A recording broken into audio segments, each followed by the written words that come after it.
হয় আমি রক্তিম, অনেকদিন বাদে আমি ভিডিও বানাচ্ছি। এর মূল কারণ হচ্ছে আমার রিডার্স ব্লক চলছে। আমি সেকেন্ড কোয়ার্টারে অ্যাজ খুব বেশি বই পড়িও নি, একটা দুটো পড়েছি, সেটা নিয়ে ভিডিও বানাবো এই ভিডিওটার পরে। আর গরম প্রচন্ড চলছে, এই গরম সব মিলে ঝুলে সেকেন্ড কোয়ার্টারে লিটারালি ভিডিও বানানো খুব ডিফিকাল্ট হয়ে দাঁড়াচ্ছে।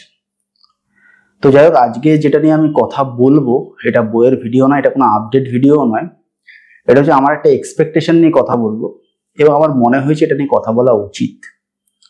দেখুন, গত বছর বেরিয়েছিল, এরপর ওদের পুজো বার্ষিকীও বেরিয়েছিল, কিন্তু আমি কথা বলিনি। তার কারণ আমার কন্টেন্টের যে লিস্ট বা ধরুন সূচিপত্র, এগুলো পছন্দ হয়নি সত্যি কথা বলতে। কিন্তু এবারে এই সিজনে they have come prepared with a bang. মানে যেভাবে এসছে, এটা নিয়ে কথা না বললে একজন বুক টিউবার হিসেবে আমার মনে হয় যে নিজের রেসপন্সিবিলিটি আমি কিছুটা এড়িয়ে যাচ্ছি। তো আমি কিশোর বন্ধু নিয়ে কথা বলবো, এই সিজনে কিশোর বন্ধু নিয়ে। ওদের এখনো ছোট গল্পগুলোর অ্যানালিসিস আমি পুরোপুরি করিনি। দেখলাম সেখানে দেবদত্তা বন্দ্যোপাধ্যায়ের একটা গল্প রয়েছে, কিন্তু সেগুলো নিয়ে আমি অ্যানালিসিস করিনি। আর আমি খুব বেশি বদার্ডও থাকি না ছোট গল্প টল্পগুলো নিয়ে। আপনারা এটা সবাই জানেন, আমি মাল্টিপল ভিডিওতে বলেছি আমি উপন্যাসের ফ্যান। তো এদের যে উপন্যাসগুলো আমি দেখছি, মানে মাইন্ড ব্লোয়িং। আমি জাস্ট একবার একটু অ্যানালিসিস করি এদের উপন্যাসগুলো কি আছে। প্রথম লিস্টে রয়েছে হচ্ছে দীপ কাকুর গোয়েন্দা কাহিনী, সুকান্ত গঙ্গোপাধ্যায়। আপনারা বেশিরভাগই জানেন যে এটা একটা সমগ্র, ইতিমধ্যে আনন্দ পাবলিশার থেকে বেরিয়ে গেছে, সেই সিরিজের একটা গল্প এটা। আমি সিরিজটা পড়িনি, কিন্তু আমাকে সুস্মিতা বলেছে, আরেকজন বুক টিউবার, আপনারা অনেকেই চিনে থাকবেন, চ্যানেল দেখে থাকবেন, এটা কিন্তু ভালো গল্প।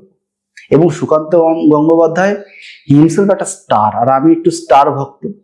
আমি একদম গোল লাইন থেকে বল কালেক্ট করে কাউকে পাস না বাড়িয়ে গোল করে দেওয়া, এই রকম লোকের আমি ফ্যান।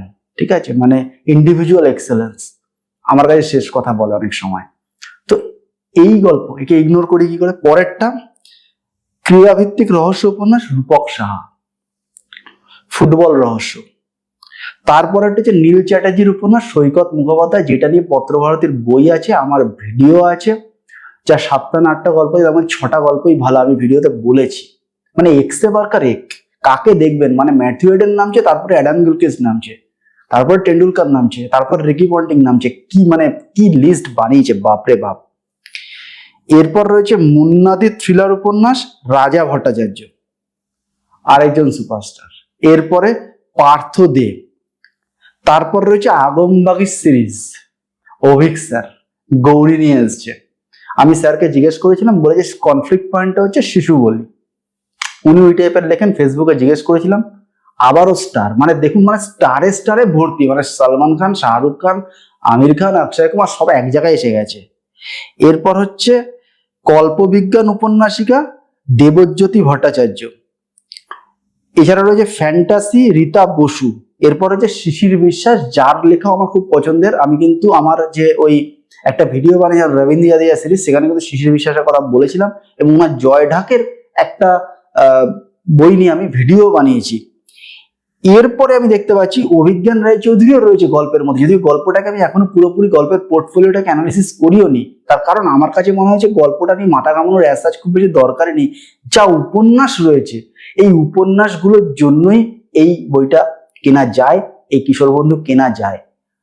এবার দেখুন, একটা টিম মাঠে নামলে কেমন খেলবে সেটা বলা খুব মুশকিল, কিন্তু অন পেপার সে টিমটা ভালো না খারাপ সেটা বোঝা যায়।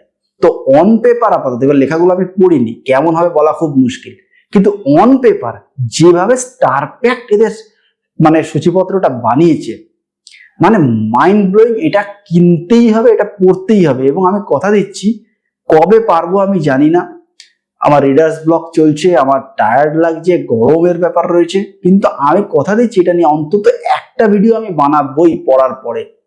মানে যা সূচিরা বানিয়েছে, মানে একবার যদি ভাবেন, মানে কাকে ছেড়ে কাকে ধরবো, মানে আউটস্ট্যান্ডিং বললেও কম বলা, অন্তত সূচিপত্রের দিক থেকে। এবার এক্সিকিউশনে গিয়ে লেখাগুলো কি হবে, কেমন হবে, কোথায় গিয়ে দাঁড়াবে, সে তো পড়েই বলতে হবে, না পড়ে আমি কমেন্ট করতে পারবো না।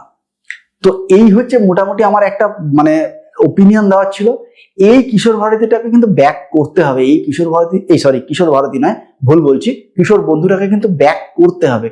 দুরন্ত কিশোর বন্ধু হতে চলেছে এটা একটা। তো আমার এই ভিডিও ভালো লাগলে অবশ্যই একটা থামস আপ, চ্যানেল ভালো লাগলে সাবস্ক্রাইব। দেখা হবে পরের ভিডিওতে।